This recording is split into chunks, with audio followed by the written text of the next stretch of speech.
Single dad was delivering groceries in rain, then she smiled, "Stay here, I'll keep you warm." The rain fell in sheets, pounding against Marcus's windshield as he squinted to read house numbers in the darkness. His phone buzzed with another delivery request, his 15th of the night. Soaked to the bone after just seconds in the downpour, his shoes squelched as he carried bags of groceries to strangers' doorsteps, thinking only of his daughter's medicine waiting to be picked up at the pharmacy before it closed. What happened next would change everything. Sometimes, the kindness of a stranger can rewrite your entire story. If you're touched by what you're about to see, please hit that like button and subscribe to see more stories that remind us of the unexpected connections that can save us when we least expect it. Marcus Jenkins checked his watch, 8:47 p.m., as he pulled into the driveway of his next delivery. The rain had been relentless for hours, turning what should have been a quick evening shift into a grueling marathon. His windshield wipers fought a losing battle against the downpour, and his jacket had stopped being waterproof 3 deliveries ago. Just 4 more orders, he whispered to himself, a mantra that had gotten him through the past 3 months of delivery work.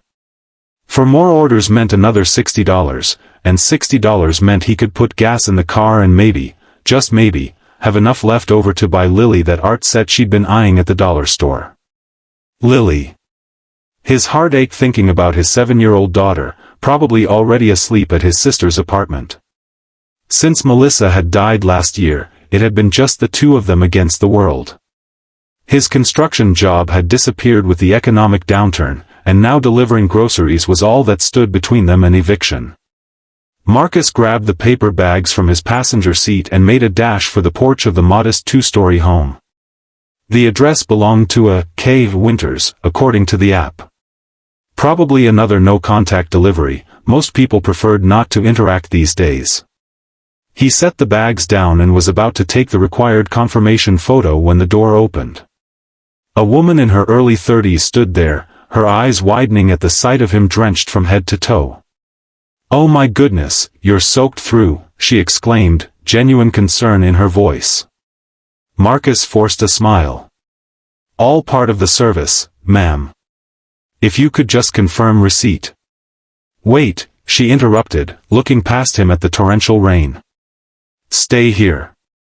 I'll keep you warm." Before Marcus could protest, she disappeared inside, returning moments later with a large towel and a steaming mug. "It's hot chocolate," she explained, handing him both. "Please, come in for a minute. No one should be out in this." Marcus hesitated. He had 3 more deliveries waiting, the app already pinging impatiently on his phone. But the warmth emanating from both the mug and the woman's smile pulled at something deep inside him, a longing for simple human kindness he hadn't realized he'd been missing. "I'm Kate," she said, stepping aside to let him in. "Marcus," he replied, reluctantly crossing the threshold into her warm home. The interior was modest but cozy, bookshelves lined the walls, and a half-finished painting sat on an easel in the corner. The smell of cinnamon and vanilla hung in the air. "You're a painter?" Marcus asked, nodding toward the easel while awkwardly drying his hair with the towel. Kate smiled, a slight blush coloring her cheeks. "Trying to be. I teach art at the elementary school, but I've been working on my own pieces at night." Marcus's heart skipped. "My daughter loves art. She's 7 and already better than I could ever be." 7? "That's 2nd grade, maybe she'll be in my class someday," Kate said, her eyes crinkling at the corners when she smiled.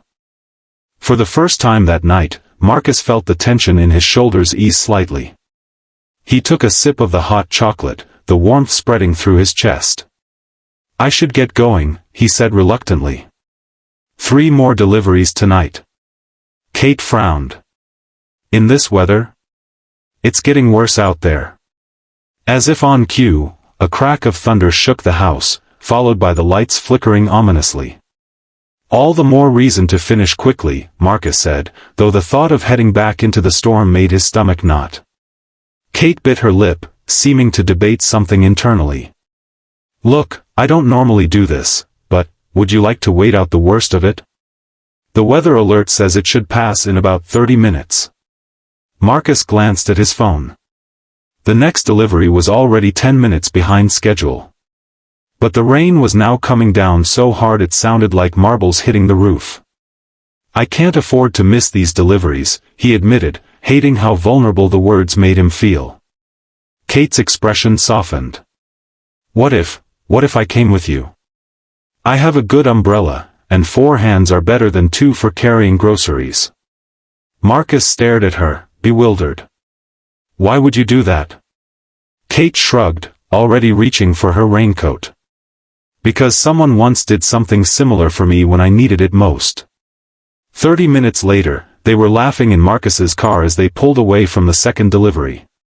Kate had insisted on running the bags to the door while Marcus waited in the car, claiming her rain boots made her better equipped. She returned soaked but smiling, water droplets clinging to her eyelashes. One more to go, she announced triumphantly, checking the address on Marcus's phone. Her smile faltered. Wait, I know this address. It's Mrs. Abernathy, she lives just down the street from me. Marcus raised an eyebrow. You know all your neighbors?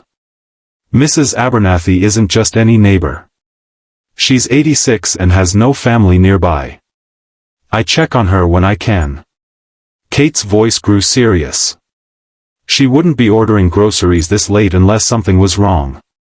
When they arrived at the small bungalow, the lights were off except for a faint glow from what appeared to be a single candle in the living room. Kate was out of the car before Marcus could put it in park. They found Mrs. Abernathy huddled under blankets, her power out, her emergency phone dead, and her backup generator failing. The old woman's eyes filled with tears at the sight of Kate. I didn't know who else to call, she explained, clutching Kate's hand. The service said they could bring my medicine with my groceries. While Kate got Mrs. Abernathy settled with fresh batteries for her emergency phone, Marcus unloaded the groceries and fixed the simple issue with her generator. The heat kicked back on just as he finished. You're an angel, Mrs. Abernathy told him, patting his hand. Both of you are. On the drive back to Kate's house, a comfortable silence fell between them. The rain had finally stopped, leaving the streets glistening under streetlights. Thank you, Marcus said finally. I wouldn't have known what to do for her. Kate smiled. And I wouldn't have been able to fix her generator. Teamwork. When they pulled into her driveway, Marcus found himself reluctant to say goodbye. This strange evening had been the most human connection he'd felt in months. I should get home to my daughter, he said, though Lily was safely asleep at his sister's until morning. Kate nodded, understanding in her eyes. Of course. She hesitated, then pulled a business card from her wallet. This has my number. If Lily ever wants art lessons, or if you need anything else. Marcus took the card, their fingers brushing. I can't afford. Pro bono, Kate interrupted with a gentle smile. For my delivery hero. 3 weeks later, Marcus stood nervously outside Kate's classroom, Lily's small hand in his. They'd spoken several times since that rainy night, first about art lessons for Lily, then about a part-time maintenance position that had opened at Kate's school. With his construction background, Marcus had been the perfect fit. Do you think she'll like my drawing, Dad? Lily asked, clutching her sketchbook. Marcus smiled down at his daughter, her eyes bright with excitement. She's going to love it, sweetheart. The classroom door opened, and Kate appeared, her face lighting up at the sight of them. My 2 favorite artists are here. Lily giggled and ran forward, already chattering about the new techniques she wanted to learn.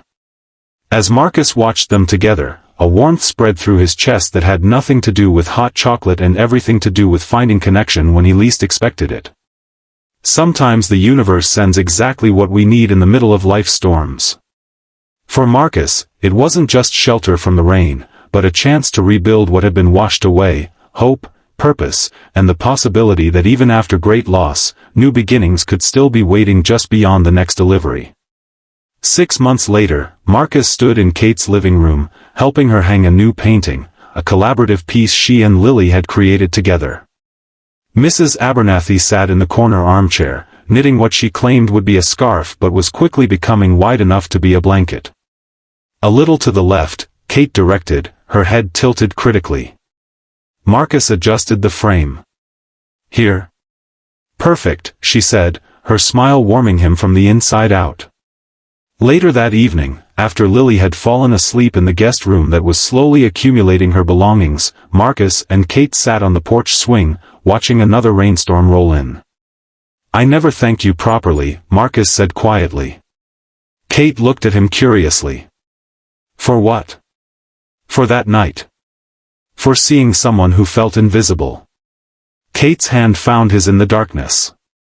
You were never invisible, Marcus. Some people just weren't looking properly. As the first raindrops began to fall, neither of them moved to go inside. Instead, Kate leaned her head against his shoulder and whispered, "Stay here. I'll keep you warm." And he did. Life doesn't always give us what we want, but sometimes, if we're lucky, it gives us exactly what we need. For Marcus and Lily, a rainy night delivery became the first chapter of a new story, one filled with art, connection, and the kind of love that builds homes out of broken pieces. If this story touched your heart, please remember to like this video and subscribe to our channel for more reminders that hope often arrives in unexpected packages, sometimes soaking wet and carrying groceries.